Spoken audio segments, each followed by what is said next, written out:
बचाना और बांधना दो अलग अलग चीजें हैं। समझाना और डराना अलग अलग चीजें हैं। मार्गदर्शन करना और नियंत्रण करना दो अलग अलग चीजें हैं। अगर कोई लड़का या लड़की घर में आकर अपने पेरेंट्स से अपनी पसंद के बारे में बात कर रहा है तो वह उस परिवार की इज्जत पर हमला नहीं कर रहा होता है। शायद वो पहली बार अपनी जीवन की बहुत ही पर्सनल बात अपने पेरेंट्स के सामने रख रहा होता है। उस पल अगर आप चिल्ला देंगे तो अगली बार वह बच्चे सच नहीं बोलेंगे। लेकिन अगर आप कहेंगे हमें समय दो, हमें समझना है, हमें मिलना है, हम गुस्से में फैसला नहीं लेंगे, तो शायद एक जान बच सकती है। जिस घर में कभी उस बच्चे के जन्म पर मिठाई बांटी गई हो, जिस बच्चे को बुखार आने पर पूरी रात माँ ने जाकर देखा हो, जिस बच्चे की पहली बार चलने पर परिवार मुस्कुराया हो, जिस बच्चे की स्कूल फीस भरने के लिए परिवार ने सपने जोड़े हों, वही बच्चा एक दिन परिवार की इज्जत के लिए खतरा कैसे बन सकता है। एक बेटी जिसे घर की लाडली कहा गया हो, वह अचानक से बदनामी कैसे बन जाती है। एक बेटा जिसके लिए माँ ने दुआएं मांगी हो, वह अचानक से परिवार का सर झुकाने वाला कैसे बन जाता है। सवाल सिर्फ यह नहीं है कि ऑनर किलिंग क्यों होती है, सवाल यह भी है कि उससे पहले उन घरों में क्या क्या टूटता है। बातचीत टूटती है, भरोसा टूटता है, सुनने की क्षमता टूटती है और धीरे धीरे इंसानियत भी टूट जाती है। इसलिए ऑनर किलिंग रोकने के लिए अपराधी को सिर्फ सजा देना काफी नहीं है। सजा जरूरी है, बहुत जरूरी है, लेकिन उस सजा उस घटना के बाद आती है जब किसी की जिंदगी जा चुकी होती है। हमें तो बदलाव वहां चाहिए जहां हिंसा से पहले डर जन्म ले लेता है। आज हम बात करेंगे उन 5 स्तरों की जहां बदलाव आए बिना ऑनर किलिंग जैसी सोच को खत्म नहीं किया जा सकता। चलिए समझते हैं इन 5 स्तरों को।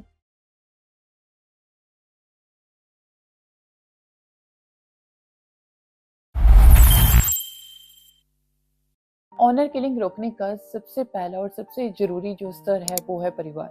क्योंकि सच यह है कि बच्चा सबसे पहले समाज से नहीं डरता, वह अपने घर की प्रतिक्रिया से डरता है। उसे डर लगता है कि अगर मैंने घर पर बताया तो क्या होगा। माँ रोएगी, पिता गुस्सा होंगे, भाई मारेंगे, रिश्तेदार बीच में आएंगे, मेरा फोन छीन लिया जाएगा, मुझे घर से निकाल दिया जाएगा या मुझे घर में बंद कर दिया जाएगा। और जब घर जो सबसे सुरक्षित जगह होनी चाहिए थी, जब डर की जगह बन जाती है तो अक्सर ऐसे में उस घर के बच्चे सच बोलना बंद कर देते हैं। वो छिपाने लगते हैं, झूठ बोलने लगते हैं, बाहर सहारा ढूंढने लगते हैं। कभी सही लोगों के पास चले जाते हैं तो कभी गलत लोगों के बीच में फंस जाते हैं। और ऐसे में परिवार फिर कहता है, बच्चे ने हमें बताया क्यों नहीं, हमसे तो बात ही नहीं की। यहाँ पर परिवार को समझना होगा, आपके बच्चे ने आपको इसलिए नहीं बताया क्योंकि उसे पहले से पता था कि उसे सुना नहीं जाएगा, उसे जज किया जाएगा, उसे डांट पड़ेगी। और यहीं पर पहला बदलाव चाहिए होता है। परिवार को समझना होगा कि बच्चे की पसंद से असहमत हुआ जा सकता है, लेकिन बच्चे की आवाज छीन लेना आपका अधिकार नहीं है। आप पूछ सकते हैं वह इंसान कैसा है, तुम दोनों कितने मैच्योर हो, तुम दोनों कैसे मिले, क्या यह फैसला समझदारी से लिया गया है, क्या तुम दोनों एक दूसरे की जिम्मेदारी समझते हो, क्या तुम दोनों एक दूसरे की रिस्पेक्ट करते हो। लेकिन यह कहना कि अगर ऐसा किया तो हमारा तुमसे रिश्ता खत्म, हमारी नाक कट जाएगी, तुमने हमें मार दिया, तुम हमारे लिए मर गए, ये सब बच्चे के मन में बहुत गहरे स्तर पर डर पैदा कर देते हैं, जो उसे उसके ही घर से इमोशनली तौर पर दूर कर देते हैं। कई पेरेंट्स कहते हैं हम तो अपने बच्चों की भलाई चाहते हैं। बिल्कुल, हर पेरेंट्स को अपने बच्चों की चिंता होती है, लेकिन कई बार वही चिंता सोसाइटी के डर से मिलकर अक्सर कंट्रोल बन जाती है। और फिर पेरेंट्स को लगता है कि हम बचा रहे हैं, लेकिन बच्चे को महसूस होता है कि मुझे कैद किया जा रहा है। और इसी फर्क को समझना बहुत ज्यादा जरूरी है। बचाना और बांधना दो अलग अलग चीजें हैं। समझाना और डराना अलग अलग चीजें हैं। मार्गदर्शन करना और नियंत्रण करना दो अलग अलग चीजें हैं। अगर कोई लड़का या लड़की घर में आकर अपने पेरेंट्स से अपनी पसंद के बारे में बात कर रहा है तो वह उस परिवार की इज्जत पर हमला नहीं कर रहा होता है। शायद वो पहली बार अपने जीवन की बहुत ही पर्सनल बात अपने पेरेंट्स के सामने रख रहा होता है। उस पल अगर आप चिल्ला देंगे तो अगली बार वह बच्चे सच नहीं बोलेंगे। लेकिन अगर आप कहेंगे हमें समय दो, हमें समझना है, हमें मिलना है, हम गुस्से में फैसला नहीं लेंगे, तो शायद एक जान बच सकती है।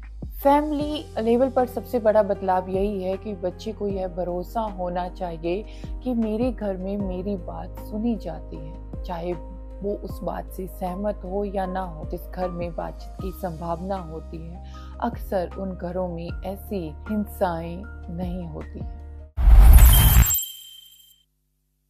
अब बात करते हैं दूसरे स्तर की, वो है स्कूल और एजुकेशन। अपने यहाँ अक्सर बच्चों को बचपन में ही सिखाया जाता है कि अच्छे मार्क्स कैसे लाओ, कंपटीशन कैसे किया जाता है, अच्छा करियर बनाओ, अच्छी नौकरी लो, परिवार का नाम रोशन करो, ज़्यादा से ज़्यादा मेडल्स लेकर आओ।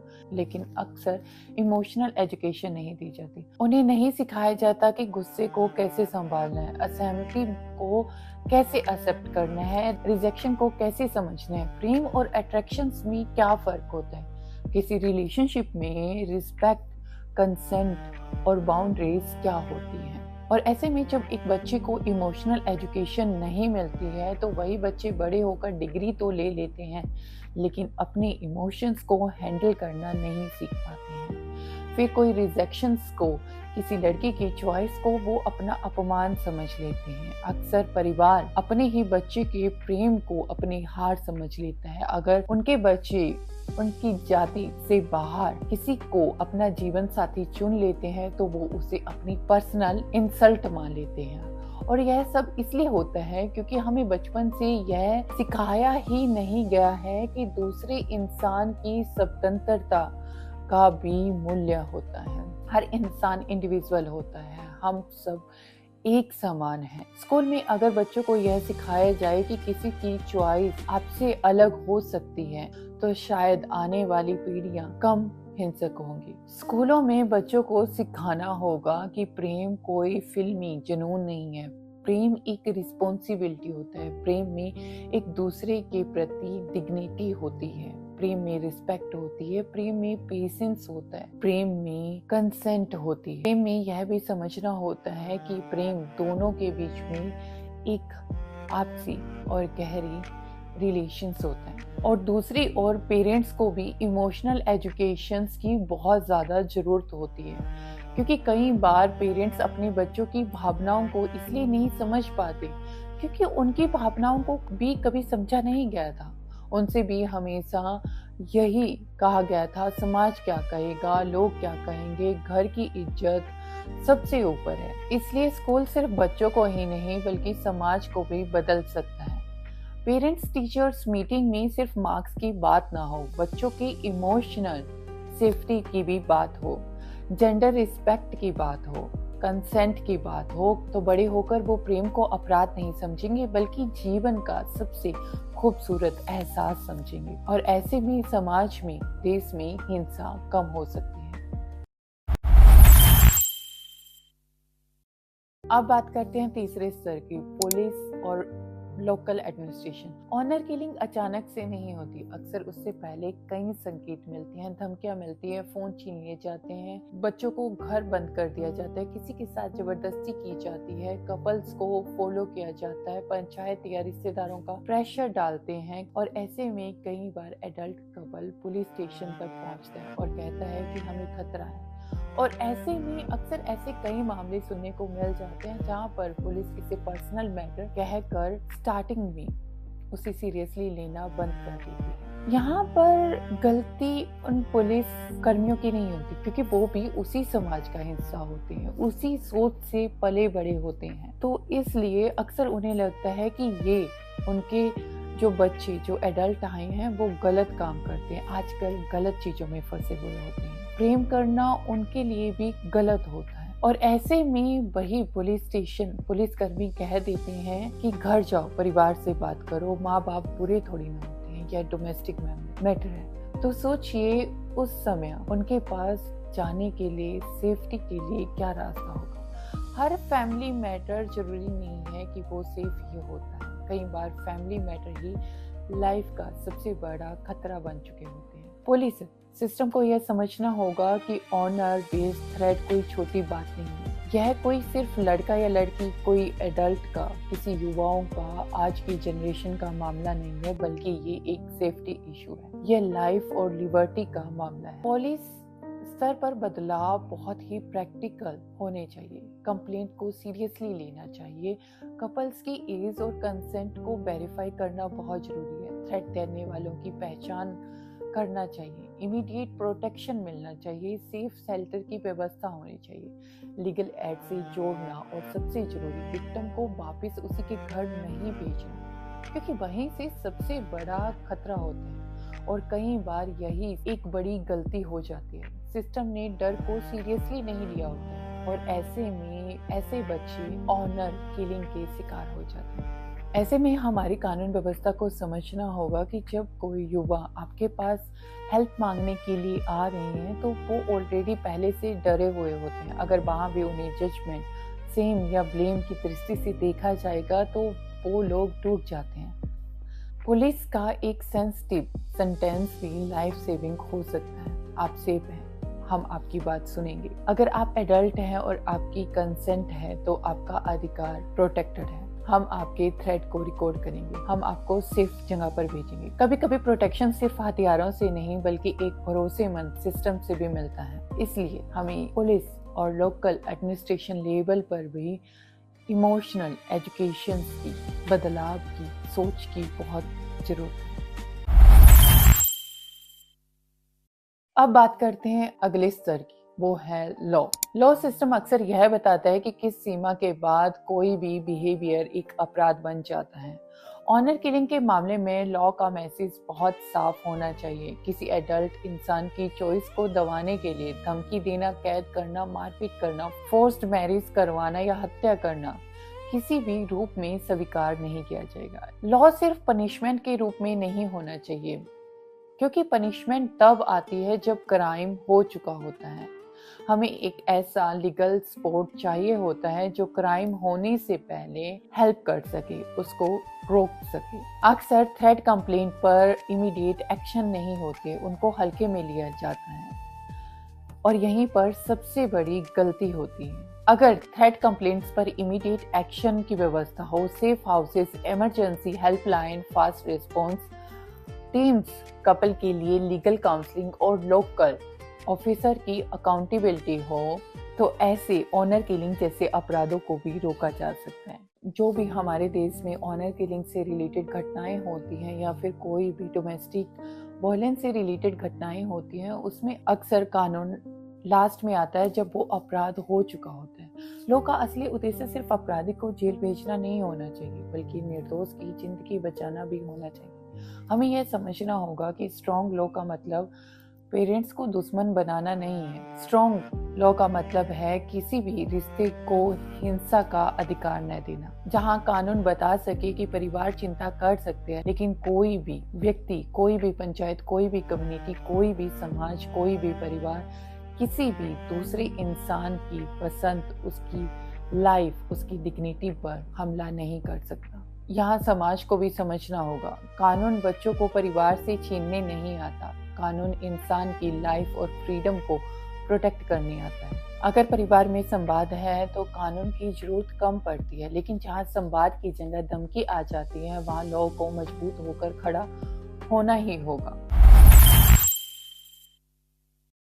अब बात करते हैं पांचवें और आखिरी स्तर की, मीडिया सिर्फ खबर नहीं दिखाता, वह समाज की भाषा भी बनता है और ऐसे में लैंग्वेज बहुत पावरफुल होती है। अगर मीडिया कहता है इज्जत के लिए हत्या, तो कहीं ना कहीं इज्जत और हत्या को एक ही सेंटेंस में जोड़ दिया जाता है।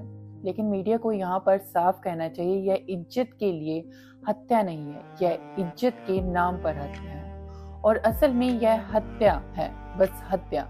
किसी भी मर्डर को कल्चरल जस्टिफिकेशन की चादर नहीं दी जानी चाहिए। मीडिया को यह ध्यान रखना चाहिए कि विक्टिम को सेंसेशनल स्टोरी ना बनाया जाए, उसकी डिग्निटी बचाए, उसकी प्राइवेट लाइफ को लोगों के सामने जिस तमाशा ना बनाया जाए, उसके रिलेशनशिप को करेक्टर जजमेंट की तरह प्रेजेंट ना किया जाए। कई बार न्यूज में ऐसे शब्द आते हैं जैसे कि प्रेम प्रसंग में हत्या, घर से भाग गई लड़की, परिवार की मर्जी के खिलाफ की शादी, प्रेम के नाम पर हत्या, लेकिन इनके भीतर सोसाइटी की जजमेंट छिपी होती है। क्यों ना हम कह दें, दो बालिग लोगों की चॉइस पर हमला, एडल्ट कपल को थ्रेट, ऑनर बेस्ड वायलेंस, उन्हें सिर्फ खबर ना दिखाया जाए बल्कि किस तरीके से इस समस्या को सुलझाया जा सकता है, किस तरीके से इस घटनाओं को रोका जा सकता है। मीडिया अगर लैंग्वेज बदल दे तो हमारा समाज धीरे धीरे फ्रेमिंग बदलना शुरू कर देता है, और सोशल मीडिया क्रिएटर की जिम्मेदारी तो और भी आज के टाइम पर बढ़ जाती है, क्योंकि आज लोग सिर्फ न्यूज़ चैनल ही नहीं बल्कि यूट्यूब, इंस्टाग्राम, फेसबुक से भी अपनी सोच बनाते हैं। वो सोशल मीडिया पर आई हुई कोई खबर को बिल्कुल सही मान लेते हैं। अगर हम क्रिएटर सिर्फ दर्द दिखाएंगे तो ऑडियंस दुखी होगी, लेकिन अगर हम दर्द के साथ रास्ता, सॉल्यूशन भी दिखाएंगे, कैसे इनको खत्म किया जा सकता है जड़ से, तो ऑडियंस जागरूक भी होगी। हमें हर ऑनर किलिंग स्टोरी को सिर्फ यह नहीं पूछना चाहिए कि क्या हुआ, हमें यह भी पूछना चाहिए कि इससे पहले वार्निंग साइन क्या थे, इससे मदद क्यों नहीं मिली, कहाँ सिस्टम फेल हुआ, कहाँ फैमिली डायलॉग टूट गया, इनको रोका कैसे जा सकता है ताकि आगे कोई भी ऐसी घटना ना हो। इसकी शुरुआत कहाँ पर हुई, क्योंकि हर स्टोरी का फ्रेम अलग होता है, हर स्टोरी अपने आप में एक अलग होती है। अगर इन 5 लेवल्स पर सोच में बदलाव आ जाए, स्टार्टिंग से ही इमोशनल एजुकेशन मिल जाए, तो ऑनर किलिंग जैसी घटनाएं रोकी जा सकती हैं।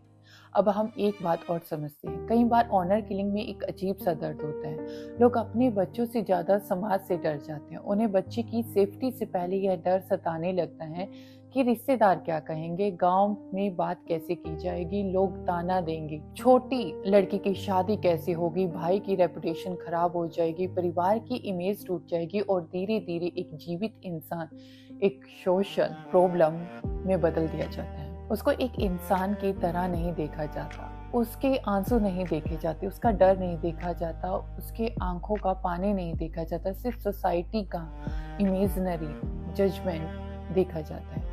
और यही सबसे बड़ा दुख है। जिस समाज के डर से परिवार अपने बच्चों को खो देता है, वही समाज कुछ दिन बाद दूसरी खबर पर चला जाता है, लेकिन उसी घर में माँ की गोद खाली रह जाती है, पिता की आंखों में उम्र भर का एक बोझ रह जाता है, घर के आंगन से एक आवाज कम हो जाती है, और फिर कोई सजा, कोई माफी, कोई जस्टिफिकेशन उस जिंदगी को वापस नहीं ला सकती। इसलिए समय रहते रुकना जरूरी है। गुस्से में बोले गए सब, धमकी में उठाया गया हाथ, समाज के डर से लिया गया कोई फैसला कभी कभी पूरी जिंदगी के लिए पछतावा बन जाता है। इसलिए बहुत जरूरी है, अगर आप माता पिता है तो यह बात आपके लिए है। आपका बच्चा आपकी प्रॉपर्टी नहीं है, वह आपकी जिम्मेदारी है, आपका सपना है, आपका अपना है। लेकिन अपना होने का मतलब यह नहीं है कि उसकी जिंदगी का हर फैसला आप उसके लिए ही करेंगे। आप उसे बढ़ाइए, इतना काबिल बनाइए कि वो अपनी जिंदगी के फैसले खुद ले सके।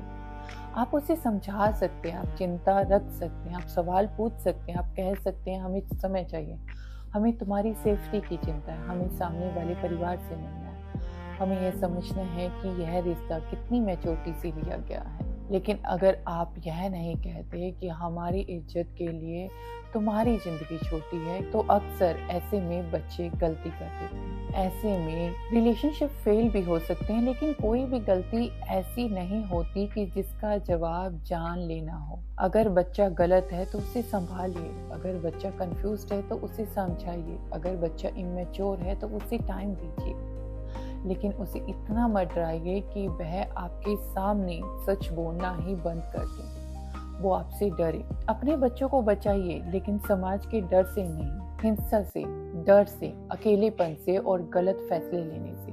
उसे इतना काबिल, इतना समझदार, इतनी इमोशनल एजुकेशन दीजिए कि वो बड़े होकर खुद सही डिसीजंस ले सके और आप उन डिसीजंस में उनका साथ दे सके। अब बात युवाओं की नज़र से, अगर आप युवा हैं तो यह बात आपके लिए भी जरूरी है कि प्रेम बहुत सुंदर है, लेकिन प्रेम में जल्दबाजी नहीं होनी चाहिए। अगर आपकी फैमिली असहमत हो तो कोई भी गलत स्टेप ना लें जिससे आपकी सेफ्टी पर खतरा हो। ऐसे में trusted friend, teacher, counsellor, legal aid, women helpline, police protection, जहां सही हेल्प मिल सके वहां बात कीजिए। थ्रेट को इग्नोर मत कीजिए और अपने रिलेशनशिप को भी होनेस्टली देखिए। क्या वहाँ रिस्पेक्ट है, क्या वहाँ कोई प्रेशर तो नहीं है और दोनों की सहमति है, क्या दोनों इमोशनल मैच्योरिटी रखते हैं, क्या दोनों एक दूसरे की सेफ्टी को सीरियसली लेते हैं, क्या यह रिश्ता किसी जिद में तो नहीं बना हुआ है। क्योंकि प्रेम का मतलब यह नहीं है कि हम दुनिया से लड़ने के नाम पर खुद को खतरे में डाल दें। प्रेम में साहस होता है लेकिन विजडम भी होती है। प्रेम में साथ होता है लेकिन सेल्फ रिस्पेक्ट भी होती है। प्रेम में भावनाएं भी होती हैं लेकिन उसके साथ जिम्मेदारी भी होती है। प्रेम एक बहुत खूबसूरत एहसास है, इसलिए दोनों तरफ की मैच्योरिटी और कंसेंट का होना बहुत जरूरी है किसी भी रिलेशंस में आगे बढ़ने के लिए। ऑनर किलिंग रोकने के लिए हमें 5 जगहों पर दीप जलाने ही होंगे। घर में संवाद का दीप, स्कूल में संवेदनशील शिक्षा का दीप, पुलिस में सुरक्षा का दीप, लॉ में प्रोटेक्शन और जस्टिस का दीप, मीडिया में जिम्मेदार भाषा का दीप। चाहे वो मीडिया, सोशल मीडिया हो, कंटेंट क्रिएटर हो या न्यूज़ चैनल हो, क्योंकि अंधेरा सिर्फ अदालतों में नहीं मिटता, अंधेरा घरों में भी मिटाना होगा, भाषा में भी मिटाना होगा, सोच में भी मिटाना होगा। बच्चों को यह भरोसा देना होगा कि तुम्हारी बात सुनी जाएगी। पेरेंट्स को यह समझाना होगा कि आपकी चिंता समझी जाएगी, लेकिन हिंसा को किसी भी रूप में स्वीकार नहीं किया जाएगा। आज की यूथ को यह समझ देनी होगी कि प्रेम में डिग्निटी, मैच्योरिटी और सेफ्टी भी जरूरी होती है और हमें सोसाइटी से यह कहना होगा, इज्जत किसी की जान लेकर नहीं बचती। इज्जत तब बचती है जब हम इंसानियत को बचाते हैं। प्रेम को अपराध मत बनाइए, असहमति को हिंसा मत बनाइए, परंपरा को इतना कठोर मत बनाइए कि उसमें आपके अपने बच्चों की सांस रुक जाए। क्योंकि कोई भी समाज तब महान नहीं बनता जब वह किसी को डरा कर चुप कराए। समाज तब महान बनता है जब असहमति में भी इंसानियत नहीं खोता। थैंक यू सो मच आज की पूरी वीडियो को देखने के लिए। अगले हफ्ते फिर से मिलते हैं एक नई सोच के साथ। तब तक अपना और अपनों का ख्याल रखिए, अपनी सोच में बदलाव लाइए।